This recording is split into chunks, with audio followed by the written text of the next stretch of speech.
واپس آیا 3000 دینار نہیں، وہ 9000 دینار لے کر آیا۔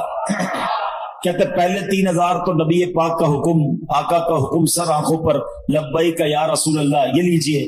دوسرے 3000 آپ نے میرے گھر تک قدم رنجا فرمایا، اتنی پیاری خوشخبری سنائی، یہ اس کا تحفہ ہے۔ تیسرے 3000 لیجئے کہ اب اپنے بچوں کے لیے اس سے کوئی کاروبار وغیرہ شروع کریں اور ایک وعدہ بھی کر کے جائیں۔ اب زندگی میں آپ کو جب بھی کوئی کام پڑے نا، آپ نے کہیں اور نہیں جانا، مجھے خدمت کا موقع دینا ہے۔ اللہ اکبر، یہ دیوانہ تو خوش، اب پہنچ گیا عدالت میں۔ اچھا، وہاں عدالت میں سارے یہ سوچ رہے ہیں، ایوری بڈی ایکسپیکٹنگ کہ یہ تو آئے گا، آ کر کہے گا پیسے ویسے ہیں نہیں، جج صاحب نے اس کو جیل میں ڈالنا ہے۔ یہ تو گیا، جاتے ہی جج صاحب کے ہاتھ میں 3000 دینار رکھ دیے کہ جج صاحب یہ لیجئے، میری جو قرضہ تھا میرے دوست کو دے دیجئے۔ جج نے کہا ٹھہرو، یہ بتاؤ آئے کدھر سے پیسے؟ تم تو کہتے تھے کاروبار نہیں، تم تو کہتے تھے حالات خراب ہیں، کھانے کو پیسے نہیں، 3000 دینار لے کر آ گئے۔ اب اس دیوانے نے بھرے کوٹ میں، بھری عدالت میں گویا زبان حال سے یہ کہنا شروع کر دیا کہ اتنا دیا سرکار نے مجھ کو، اتنی میری اوقات نہیں، یہ تو کرم ہے ان کا، ورنہ مجھ میں تو ایسی بات نہیں۔ اس نے پورا واقعہ ہی سنا دیا عدالت میں۔ اچھا، اس زمانے کے جج بھی کیسے ہوتے تھے؟ سنو، وہ جج صاحب اپنے سیٹ سے اٹھے، اپنے چیمبر میں، اپنے کمرے میں چلے گئے، عدالت لگی ہوئی ہے، تھوڑی دیر بعد آتے ہیں اور 3000 دینار جو ہے اس بندے کے ہاتھ میں دے کر کہتے ہیں کیا سارا ثواب علی بن عیسیٰ لے جائے گا؟ میں بھی تو نبی پاک کا امتی ہوں، تمہارا قرضہ میں ادا کرتا ہوں۔ اچھا، اب یہ سارا ماجرا وہ دوست بھی دیکھ رہا ہے جس نے کیس کیا تھا۔ اس نے کہا جج صاحب ٹھہریے، ایسا کرم اس پر ہوا ہے، میں اس سے پیسے لے کر کیا کروں گا؟ قلم اور کاغذ لائیے، میں اپنا قرضہ ہی معاف کر دیتا ہوں۔ اچھا، اب یہ عاشق رسول جج صاحب کو کہتا ہے جج صاحب ہوں تھوڑے پیسے تو واپس لے لو، آپ اپنے پیسے تو واپس لے لو، میں نے کیا کرنا ہے، قرضہ ہی معاف ہو گیا۔ تو جج کہتا ہے بھائی اللہ کے رسول کے نام پر پیسے نکالے ہیں، اب یہ پیسے میں نے واپس نہیں لینے، یہ پیسے تم اپنے ساتھ ہی لے جاؤ۔ اب یہ دیوانہ جو ایک رات پہلے 1 روپیہ نہیں ہے، صبح اس کو اس بات کا خوف ہے کہ مجھے گرفتاری دینی ہے، اب 12000 دینار لے کر اپنے گھر کو واپس جا رہا ہے۔ تو یہ درود پاک ہے، یہ نبی پاک کی طرف لو لگانا ہے۔ یہی کلمہ پڑھ کر غیر مسلم مسلمان ہوتا ہے، یہی مبارک کلمہ سچے دل سے پڑھنے کی برکت سے غیر مسلم کے سب گناہ دھل جاتے ہیں اور وہ جنت کا حقدار بن جاتا ہے۔ حلیت الاولیاء میں ہے، دو عالم کے مالک و مختار مکی مدنی سرکار صلی اللہ تعالی علیہ وسلم نے فرمایا، اللہ پاک ارشاد فرماتا ہے بے شک میں ہی اللہ ہوں، میرے سوا کوئی عبادت کے لائق نہیں، بس اے لوگوں میری ہی عبادت کرو۔ تم میں سے جو کوئی میری بارگاہ میں سچے دل سے لا الہ الا اللہ کی گواہی کے ساتھ آئے گا وہ میری پناہ میں داخل ہوگا، اور جو میری پناہ میں داخل ہوا وہ میرے عذاب سے محفوظ ہو گیا۔ کیا بات ہے، سبحان اللہ۔ کلمہ طیبہ کے مختلف نام ہیں، یاد رکھیے گا، لا الہ الا اللہ محمد الرسول، مل کر پڑھ لیں، لا الہ الا اللہ محمد الرسول اللہ صلی اللہ تعالی علیہ وسلم۔ اس کے بہت سارے نام ہیں، اس کا ایک نام کلمہ توحید بھی ہے، کلمہ اخلاص بھی ہے، اسے کلمہ احسان بھی کہتے ہیں، اسے کلمۃ التقوی بھی کہتے ہیں۔ اس مبارک کلمے کا ایک نام کلمہ ثابتہ یعنی ثابت شدہ کلمہ، پکا کلمہ، نام مٹنے والا کلمہ، ہمیشہ رہنے والا کلمہ بھی ہے۔ سبحان اللہ، اتنے حدیث اور اتنے فضائل ہیں اس کے بارے میں۔ صحابی رسول حضرت ابو ہریرہ رضی اللہ تعالیٰ عنہ فرماتے ہیں میں نے اللہ پاک کے آخری نبی رسول ہاشمی صلی اللہ تعالیٰ علیہ وسلم کی خدمت میں عرض کی، یہ بخاری شریف کی حدیث ہے کہ یا رسول اللہ صلی اللہ تعالیٰ علیہ وسلم، قیامت کے دن آپ کی شفاعت سے حصہ پانے والے خوش نصیب لوگ کون ہوں گے؟ فرمایا اے ابو ہریرہ میرا گمان یہی تھا کہ تم سے پہلے مجھ سے کوئی یہ بات نہیں پوچھے گا۔ نبی پاک کو یہ بھی پتا تھا سوال کون پوچھے گا مجھ سے۔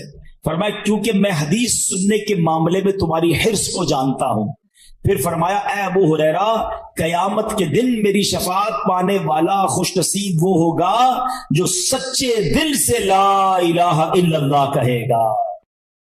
ایک بار پھر پڑھ لے لا الہ الا اللہ محمد الرسول اللہ صلی اللہ تعالی علیہ وسلم. حضرت عثمان بن مالک رضی اللہ تعالیٰ سے روایت ہے رسول رحمت شفیع امت صلی اللہ تعالی علیہ وسلم نے فرمایا جو بندہ صرف اور صرف اللہ پاک کی رضا کی خاطر لا الہ الا اللہ کہے بے شک اللہ پاک اس پر دوزخ حرام فرما دیتا. ایک بار پھر پڑھ لے لا الہ الا اللہ محمد الرسول اللہ صلی اللہ تعالی علیہ وسلم. اللہ پاک کے آخری نبی رسول ہاشمی صلی اللہ تعالی علیہ وسلم نے فرمایا من مات وہو یعلم انہ لا الہ الا اللہ دخل الجنہ، یعنی جو اس حال میں مرا کہ وہ جانتا ہے اللہ پاک کے سوا کوئی عبادت کے لائق نہیں تو وہ جنت میں داخل ہوگا. ایک حدیث پاک میں ہے پیارے آقا مکی مدنی مصطفیٰ صلی اللہ علیہ وسلم نے فرمایا ثمن الجنتی لا الہ الا اللہ. بڑی پیاری حدیث ہے، اتنی مختصر ہے مگر کیا پیاری بات فرما دی. آپ کہیں جناب مجھے ڈیفنس میں بنگلہ چاہیے، آپ اگلا سوال ہوگا کتنے کا ہے، قیمت کیا ہے، پرائس کیا ہے، مجھے فلاں والا نیا موبائل چاہیے. ہاں مجھے بھی چاہیے، قیمت تو بتاؤ. اچھا جناب فلاں قسم کی گاڑی چاہیے مگر یہ تو بتاؤ کتنے کی ہے، جیب میں پیسے ہوں گے تو لوں گا نا. اب اگر آپ سے کوئی کہے کہ جنت کی قیمت کیا ہے، جنت کا سمن کیا ہے، جنت کا داخلہ کیسے ملے گا، آئے ہائے نبی پاک نے ایک لائن میں جنت کی قیمت بیان فرما دی. آقا فرماتے ثمن الجنہ لا الہ الا اللہ. آقا فرماتے جنت کی قیمت لا الہ الا اللہ. پھر پڑھ لو لا الہ الا اللہ محمد الرسول اللہ صلی اللہ علیہ وسلم. ایک اور روایت میں ہے رسول اکرم نور مجسم صلی اللہ تعالی علیہ وسلم نے فرمایا مفاتیح الجنتی شہادت لا الہ الا اللہ. جنت کی چابیاں لا الہ الا اللہ کی گواہی دینا ہے. اللہ اکبر سبحان اللہ، یہ ہے کلمہ طیبہ، یہ ہے سبحان اللہ کلمہ طیبہ کی برکتیں. سبحان اللہ. اب ایک عجیب سا واقعہ آپ کو سناتا ہوں اور واقعہ ہے حضرت بایزید بسطامی کا. حضرت بایزید بسطامی رحمت اللہ تعالی علیہ ایک مرتبہ سفر میں تھے، آپ کو غیب سے آواز آئی اے بایزید سمعان نامی شہر میں جاؤ، وہاں کے غیر مسلموں کے ساتھ ان کے عید کے اجتماع میں شرکت کرو. بایزید فرماتے کہ اللہ پاک کی پناہ، میں غیر مسلموں کے تہوار میں شرکت کروں؟ آپ نے کہا کہ نہیں، یہ میرے لیے پیغام نہیں ہو سکتا. رات سوئے خواب میں پھر یہی آواز آئی بایزید جاؤ اور غیر مسلموں کے فلاں تہوار میں عید میں شرکت کرو. پھر یہ کہتے میں اٹھ گیا، خواب سے کانپنے لگا، سوچ رہا تھا کہ یہ کس کی آواز ہے، مجھے کون پیغام دے رہا ہے، کہیں شیطان کی طرف سے تو نہیں. کہہ رہے میں بیدار تھا تو جاگتے میں آواز آئی اے بایزید ڈرنے کی ضرورت نہیں، تم میرے فرما بردار ہو، مگر غیر مسلموں والا لباس پہنو، ان کے اجتماع میں جاؤ، ایک راز ہے اس میں. اب حضرت بایزید اللہ کے برگزیدہ بندوں میں سے اب سمجھ گئے کہ یہ شیطان کی طرف سے آواز نہیں ہے، یہ رحمان کی طرف سے پیغام ہے. آپ نے لباس پہنا اور آپ چلے گئے.